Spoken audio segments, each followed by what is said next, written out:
Podemos ir? Vamos embora. Pedir para a secretária ver se não pode o telefone e ligar para ela saber se ela está vindo e ela se associa à mesa assim que chegar. Tá ótimo. Pode ir. Por favor, sim. Brevíssimo. Com a sua palavra imediatamente. A ideia é no máximo 15, 20 minutos para cada um. Tá bem. Depois debate? Depois um debate. Ok. Minha vida. Ok.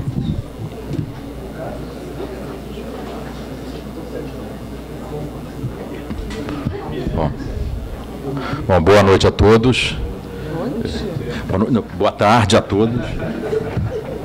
Daqui a 40 minutos É que nublou, né?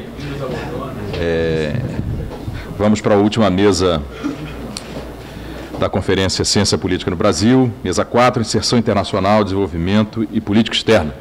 Esses temas, apesar de parecerem díspares, na verdade estão intimamente ligados, pela simples razão de que política externa e desenvolvimento no Brasil, desde a década de 30, sempre estiveram intimamente ligados. Serei brilhante, então serei breve e passarei imediatamente a palavra para quem tem o que dizer sobre o assunto, o que não é o meu caso, e de acordo aqui com as regras que me foram sugeridas pelo Milani, 15 a 20 minutos para cada um, e aviso, e depois partimos para um debate. Quero avisar também que um dos membros aqui da mesa, Célia Lessa Kertenetsky, ainda não chegou, não sei porquê, tentamos falar com ela, mas vamos torcer. Bom, essa é uma hipótese muito provável, né, Vanderlei? Isso a gente sabe com alguma certeza. Ainda mais em Botafogo. Então é isso. Então, vou seguir aqui a ordem já aqui do panfleto de apresentação da conferência. Passo a palavra para Maria Regina, depois Renato e Letícia Pinho. Para não ficar segurando, obrigada. Boa tarde. Primeiro, uma satisfação muito grande estar aqui nessa mesa e, assim, um pouco, como a gente estava comentando com o Renato, anticlimático. Então, tem que ser muito breve, porque depois da mesa que tivemos, né, com o nosso professor, depois do Vanderlei, o que a gente vai dizer, né? Mas, enfim, pelo menos a gente pode dizer que foi aluna dele. E, aliás, eu devo a minha tese ao Vanderlei. Então, isso já, para mim, é uma satisfação enorme. Enfim, o Carlos deu assim, um mandato assim, bem geral, né, memória. A minha memória já é meio jurássica, enfim. Mas eu tinha feito um pequeno texto quando eu editei minha tese agora, dos anos 80, mas por ocasião dessa publicação em inglês, e aí, então, tinha alguma coisa preparada.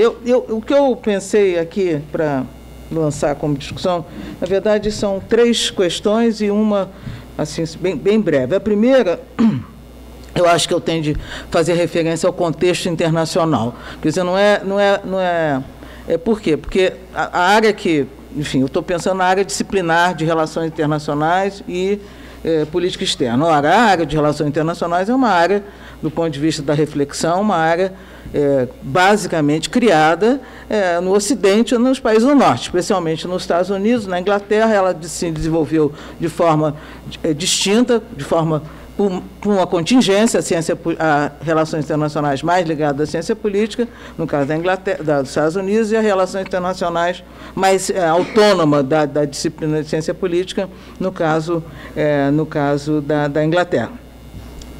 Mas claramente, toda a reflexão, pelo menos no século passado, em meados do século passado, ela é uma reflexão que tinha por base a ação das potências. Ela sempre foi uma área pensada, do ponto de vista analítico e teórico, a partir das potências da época, né? E, então, em que momento que essa área fica, de alguma forma, interessante ou pensada, ou digamos assim, passa a ser objeto da investigação sistemática. Isso é uma coincidência, vamos dizer assim, entre certas transformações no contexto internacional e transformações de natureza institucional, do contexto institucional brasileiro, né? Porque, evidentemente, isso não é, essa coincidência, né, em que o contexto institucional brasileiro ajudou a pensar mais em termos disciplinares, em que a área se torna relações internacionais e política externa como um campo disciplinar, especialmente a partir dos anos 70. Do ponto de vista da política internacional, eu acho que os anos 70 é o primeiro momento em que você assiste ao que a gente chama uma certa diferenciação estrutural do terceiro mundo. E o terceiro mundo deixa de ser algo mais ou menos homogêneo, né, os países em desenvolvimento, e começa a ter um protagonismo, começa a ter ação. A formação do OPEP, né, dos países árabes, a emergência dos NICs, um termo que não se usa mais, dos Newly Industrializing Countries, que são os países do Sudeste Asiático, né, especialmente a partir do Japão, Coreia do Sul. China só entra no sistema internacional na economia no final dos anos 70. Enfim, há todo um momento fora de protagonismo da agenda internacional, em que países do terceiro mundo, países periféricos, enfim, vão ser atores. E do ponto de vista diretamente vinculado ao Brasil, no momento, a partir do final dos 60, em que a agenda do desenvolvimento entra na agenda internacional. Eu acho que isso é algo que estava fora, né? A agenda internacional institucional não tratava da questão do desenvolvimento, né? E a criação de diversas instituições no âmbito da ONU vai trazer a questão da agenda internacional. E é nesse momento, então, que de protagonismo dos países. Eu acho que ela chegou. Eu acho que a Célia chegou.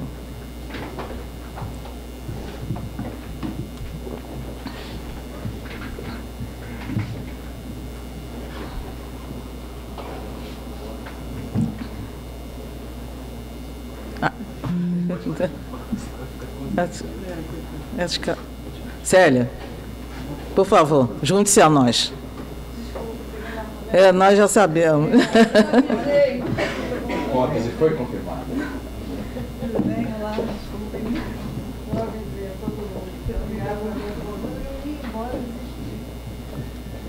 E é importante chamar a atenção, né, desse aspecto, porque a agenda de desenvolvimento, e tem um texto clássico do Hélio Jaguaribe, em que ele chama a atenção para isso. A agenda de desenvolvimento permite, a questão, na época, a questão norte e sul, permite que esse protagonismo, porque a agenda anterior, que seria a agenda leste-oeste, em que as questões eram neutralismo, não alinhamento, era uma agenda em que o Brasil estava muito distante. O Brasil e a América Latina, por razões óbvias. O Brasil e a América Latina era parte da esfera de influência norte-americana. E, portanto, na agenda leste-oeste, não havia muito espaço para países, para o desempenho de qualquer país como um país dentro da esfera de influência americana. E a agenda norte e sul, ela permite exatamente esse espaço e cria um espaço institucional dentro das Nações Unidas, a partir da UNCTAD dessa, vamos dizer assim, desse espaço de discussão das questões norte e sul, né? E é nesse momento em que países como Brasil, como Índia e como México, né? A Índia era parte do movimento dos não alinhados, a Índia, enfim, tinha uma outra inserção no sistema internacional, mas não Brasil e México, mas esses três países vão ter um papel muito importante, protagônico, vamos dizer assim, no sistema internacional, isso meados dos anos 70. Então, existiam, vamos dizer assim, condições propícias, né,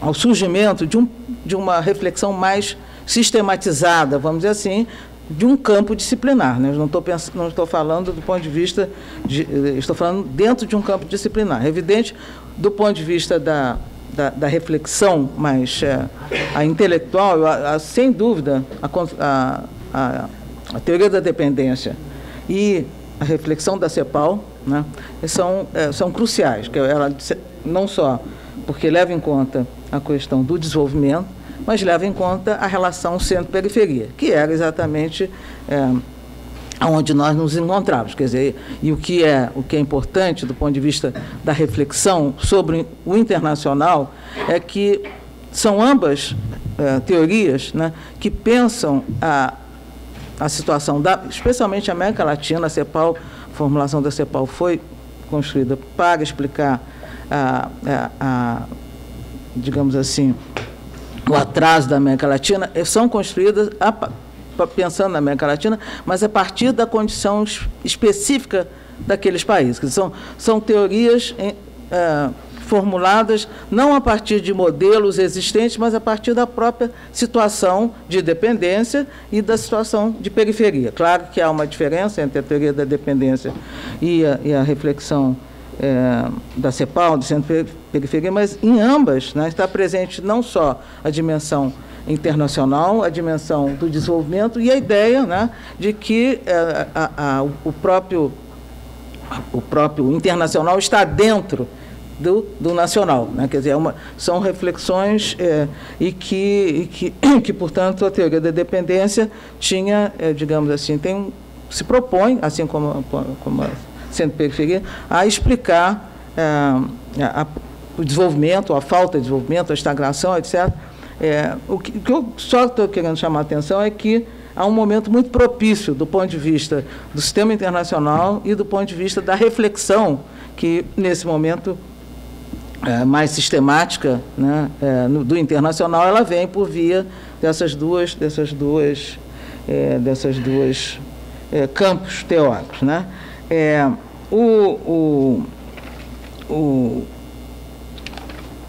A questão que se colocava, né, portanto, seria possível, assim como se pensou, né, na teoria da dependência, seria possível o desenvolvimento dependente, né, dentro da periferia. Essa é a questão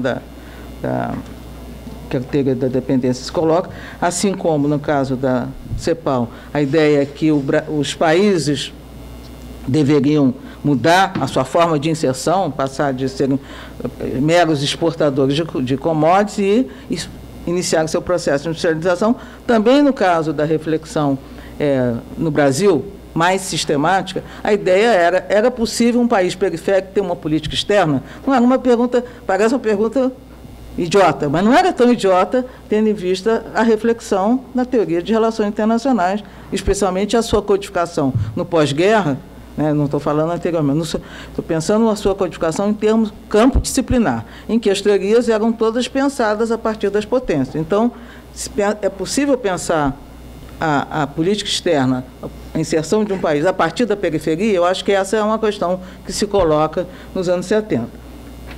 Tem o seu contexto internacional, vamos dizer assim. Esse é um momento também que coincide com o início da institucionalização das ciências sociais, né? Com a criação da ANPOX, depois, posteriormente, a criação da BCP, e na ANPOX foi constituído um grupo que tinha um nome horrível, chamava GRIP. Mas agora eu já vi que GRIP é uma coisa boa. Grupo de Relações Internacionais e Política Externa. Vamos, né? A GRIP do Marcelo. Então, era Grupo de Relações Internacionais e Política Externa, que reunia, digamos assim, uma série de pessoas que não vinham necessariamente da área de relações internacionais. Vinham da história, vinham da ciência política, vinham da sociologia, enfim. Até porque não existia um campo disciplinar de relações internacionais no Brasil. Existia um campo disciplinar, digamos, a criação dos programas de pós-graduação foi fundamental para isso, né? Eu não estou desconsiderando o que havia antes, estou pensando do ponto de vista de um campo disciplinar, né? Não havia na sociologia, e antropologia tiveram associações, inclusive, anteriores à BCP, havia ANPOX, né? E não havia uma associação de relações internacionais, nem cursos de graduação. Havia um curso de graduação de Relações Internacionais da UNB, que é de 74, e os primeiros 2 mestrados de RI vão ser em Brasília, em 84, a graduação é 74, e a PUC 87. Né? Portanto, esse campo que vai se constituindo, né, do ponto de vista da pesquisa, da reflexão, do que era discutido na Ampox, no GRIP, né, ele se constituiu perto da ciência política. Isso é, enfim, uma razão fortuita. Poderia ter sido diferente. Foi assim por causa dessa confluência de fatores. Foi onde, claro, onde havia mais sistemática a reflexão, então a ciência política, o que havia de reflexão internacional vai ser incorporado à ciência política. Isso tem uma outra consequência também que eu acho que é importante, é que, de certa forma, quer dizer, havia que buscar um espaço que fosse distinto da contribuição da teoria da dependência, da teoria das reflexões da CEPAL, um espaço político próprio para pensar o internacional. Ora, o espaço político próprio para pensar o internacional era a análise de política externa, né? Mais do que, digamos assim, a reflexão sobre a guerra, né? Ou a reflexão sobre as alianças internacionais, porque esses eram, digamos assim, campos que são mais distantes no caso brasileiro. Ao mesmo tempo, havia uma necessidade, né, de você ter, né, de alguma forma, constituir uma reflexão própria, né, que não fosse grudada apenas naquilo que já existia, né, que era a reflexão da teoria da dependência e da centro-periferia, né? Então, e o que é interessante, quer dizer, por que essa dimensão, por que a ênfase na análise da política externa brasileira, né? Porque era uma dimensão de agência, né? Nessa época a gente não pensava dessa forma, porque o conceito de agência não era tão claramente definido quanto hoje, mas era exatamente isso, né? É possível ter um país periférico, ter algum grau de liberdade no plano internacional, né? Em plena Guerra Fria, em plena ditadura, etc. Claro que nós tivemos na nossa história, no passado, momentos de maior, vamos dizer assim, protagonismo internacional. Nos anos 30, né, fundamental, no conflito, digamos assim, no conflito antes, aliás, do conflito da Segunda Guerra Mundial, há um espaço, se abre um espaço, né, a crise do capitalismo, abre um espaço de manobra no sistema internacional e o próprio Vargas será um ator fundamental para uma política mais, com uma postura mais autônoma. Também na época da política externa independente, também é um outro momento, mas um momento muito mais complicado, porque logo depois o golpe de 64, mas também havia pelo menos tentativas e havia algum espaço internacional. E essa ideia, né, de que, né, se pode constituir enquanto ator, né, seria importante, então, essa dimensão, e é por isso também que o campo internacional se dirigiu para a análise de política externa. Podia ter sido outra coisa. Eu acho que tem essa confluência, né, já está se constituindo dimensão institucional, e um fator também que foi muito importante, que foi a doação dos arquivos de Getúlio Vargas, os arquivos privados de Getúlio Vargas e Oswaldo Aranha, Oswaldo Cruz, para a Alzira Vargas, né, ela cedeu os arquivos de Vargas, são arquivos espetaculares, né, do ponto de vista do acervo, né, que é uma parte enorme sobre política internacional, sobre política externa. E esses arquivos vieram a público no CPDOC. Então, isso foi um fator fundamental, porque sempre também havia essa ideia de que é difícil estudar a política externa porque tudo é segredo de Estado. E aquilo estava, enfim, são essas estavam disponíveis no CPDOC. E houve um apoio especial da Fundação FOR, claro, a esse campo de análise. Então, digamos, todos esses fatores geraram que não apenas se constituísse esse campo, mas que esse campo maior fosse pensado enquanto análise de política externa. Vou rapidinho. Qual era o problema? Né? Qual era o problema que organizou essa reflexão? Bem, havia o exemplo dos NICs, países industrializados da periferia, países da periferia que alcançaram o status de enfim, começaram a se desenvolver. Mas os NICs nunca tiveram papel internacional protagônico. Os NICs sempre foram países muito eficientes do ponto de vista da sua evolução e desenvolvimento, mas sem nenhum papel protagônico. Por outro lado, tínhamos várias hipóteses de investigação e reflexões sobre esse momento e sobre esse novo papel protagônico de países da periferia, que ou acentuavam as consequências da inserção subordinada do Brasil, né, ou acentuavam o contrário, acentuavam, digamos assim, o crescimento das capacidades materiais do Brasil no plano externo, pensando nos anos 70, e o Brasil como potência. Então, você tinha duas interpretações que eram díspares. Uma acentuava a dependência e, portanto, a ideia de que o aprofundamento do capitalismo, havia uma relação linear entre aprofundamento do capitalismo, regime militar e posição subordinada, subimperialismo. E o Brasil, então, cumpriria um papel subimperial, uma espécie de gendarme dos Estados Unidos, em função do aprofundamento da dependência.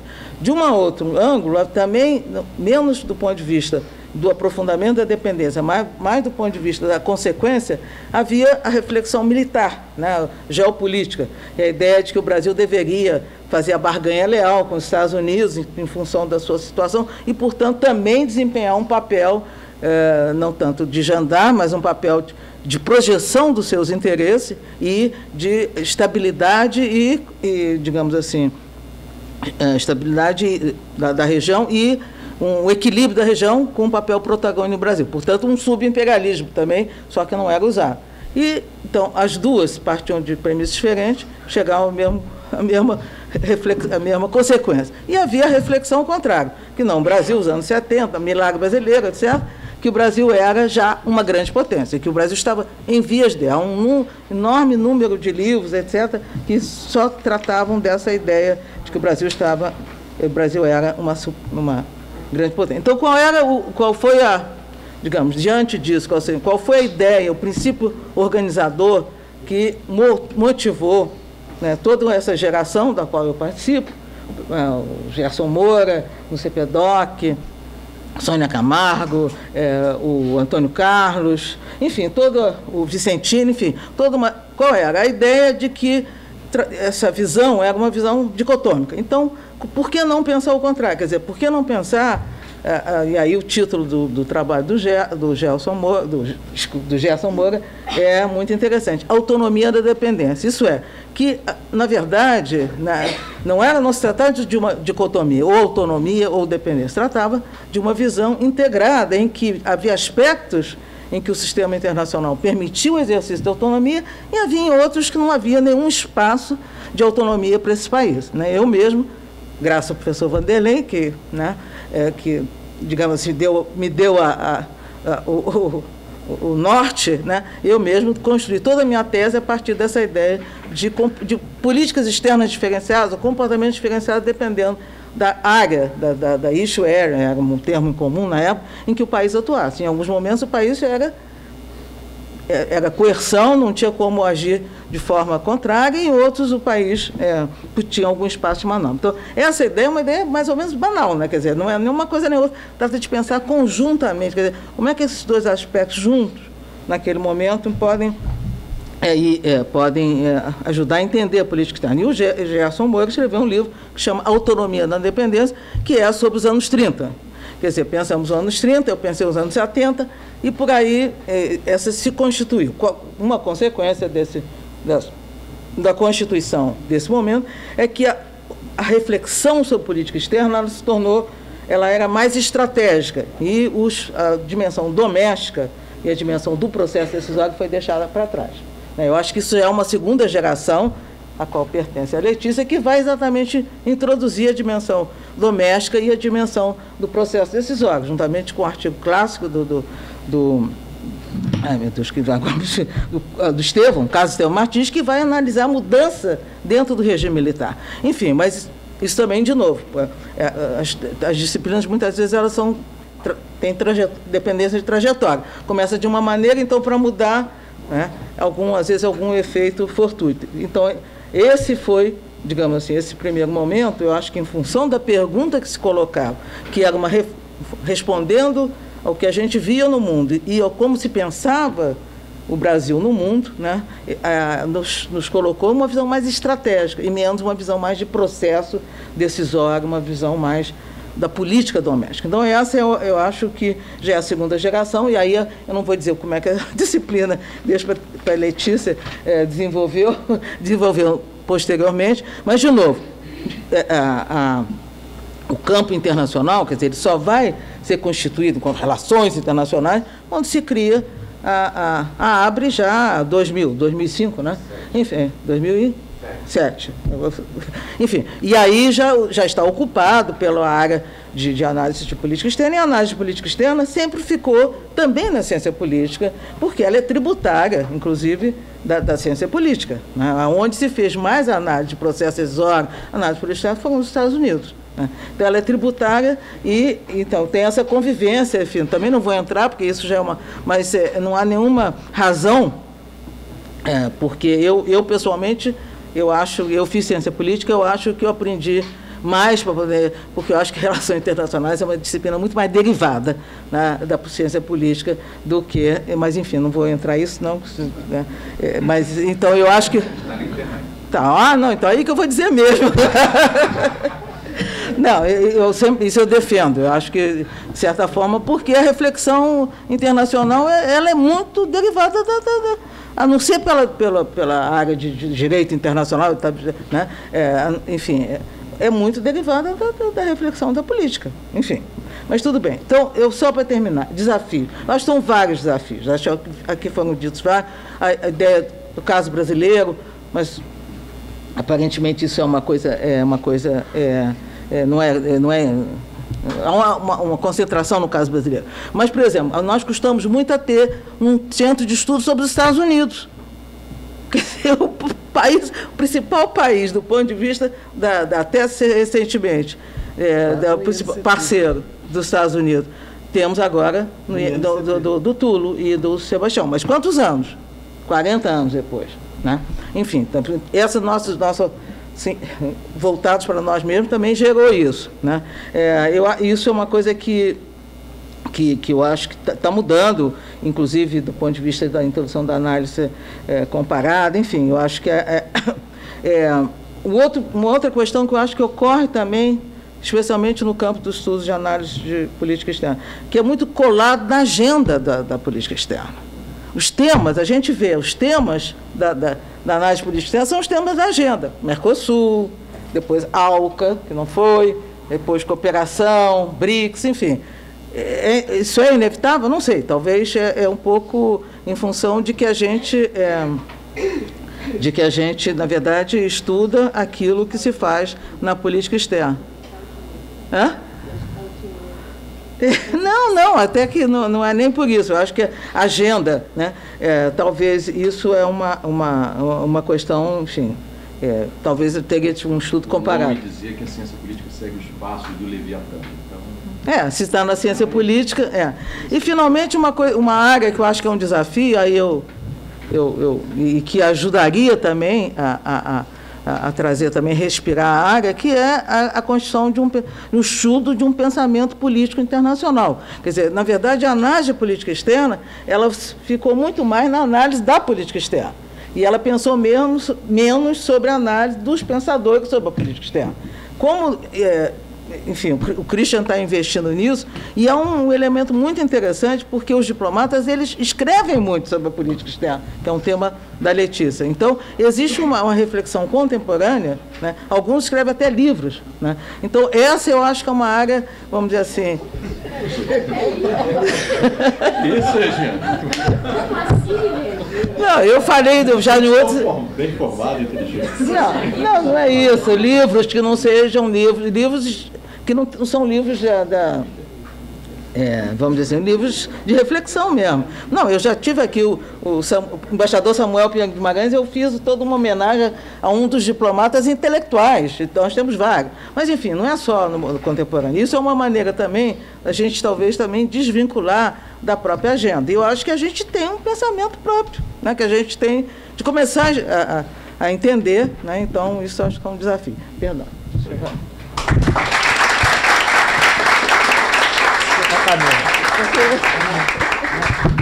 Seria melhor passar a palavra para a Letícia agora, para ela dar continuidade à história dos relações internacionais aí, para dar mais coerência entre...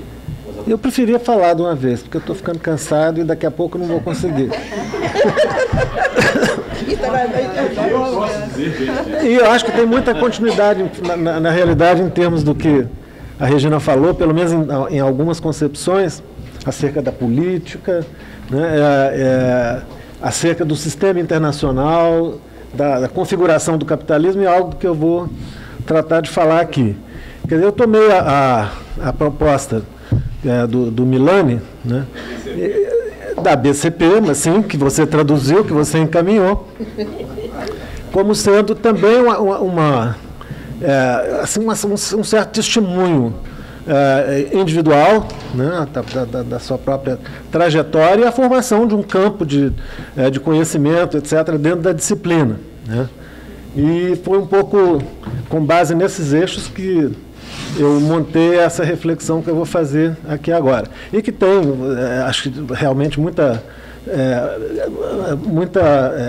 parecença com coisas que a Regina colocou, não em termos da Constituição, da área, mas em termos, né, de questões que nortearam o trabalho, né, dentro daquilo que é o que eu vou procurar falar aqui, a constituição de um campo, digamos, da economia política dentro da disciplina. Né? Eu acho que questões que ela colocou como sendo fundamentais, ela, Regina, né, assim, a relação, as janelas de oportunidade que se colocam para um país num determinado momento no sistema internacional, né, em termos de alterar a posição relativa dentro desse sistema, eu acho que sempre foi, digamos, um tema central, né, na formulação desse campo no qual eu me insiro, né, que é o campo digamos, da economia política. E para fazer isso eu vou fazer um pouco de um histórico, né, que vai me levar... eu achei muito engraçado aqui que pouca gente falou isso, talvez isso vai ser recuperado no capítulo mineiro, né, desse mesmo seminário acerca da ciência política, né? Mas, assim, no que diz respeito à minha própria trajetória, eu não posso negar, né, a importância das raízes da formação, né, que eu e um grupo, né, grande de mineiros envolvidos digamos, no trabalho da disciplina, tivemos, né, na Faculdade de Ciências Econômicas da Universidade Federal de Minas Gerais. E eu quero dizer Faculdade de Ciências Econômicas, né, porque ali foi, na verdade, um dos berços da ciência política.